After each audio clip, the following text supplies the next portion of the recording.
One of the strongest criticisms about Eisenhower, despite decades of revision that has made him seem much stronger, wiser, more sophisticated than we used to think. But nonetheless, one of the persistent criticisms of him was that he did not leave a great political legacy as a political party leader.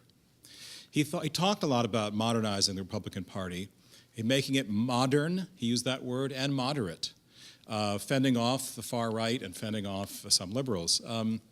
But he wasn't a very good day-to-day manager of the party.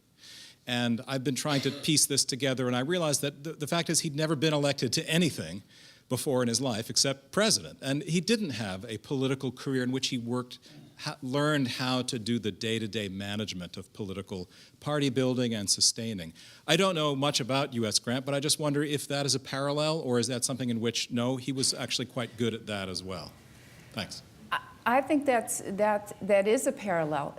If you study a politician's career, somebody like William Seward, for example, or Abraham Lincoln, or in our own day, Bill Clinton, they think, eat, drink politics from a very young age, and they're very much involved. I mean, all politics is local. That's where you got to start, and they never lose that sense.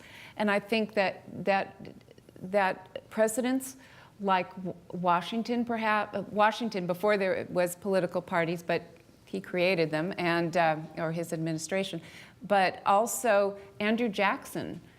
And I mean, military heroes that aren't politicians, they're elected not for the reasons why politicians are elected. And I think it's really similar between Grant and Eisenhower, that the American people wanted somebody like Grant. They didn't want, they had enough of politics. I mean, imagine if you lived through this period, the 1850s, where politicians were beating up each other, literally, in the Senate and in the House, and the breakup of the Union, the violence that accompanied the Civil War, the assassination of Abraham Lincoln, and then the political chaos developing around Andrew Johnson. It was unthinkable. They were relieved to have Grant, and he knew that. And he said that quite honestly. He said, "I'm not a politician." And it was very refreshing in his farewell speech to Americans. He said, "I have been called to the office of the presidency with almost no experience in the kind of politics that you're talking about, and I have made mistakes for which I'm deeply sorry." But then he went on to say that I have also been president at the time of extraordinary challenges. I mean, I'm just paraphrasing what he said, and I think that's true.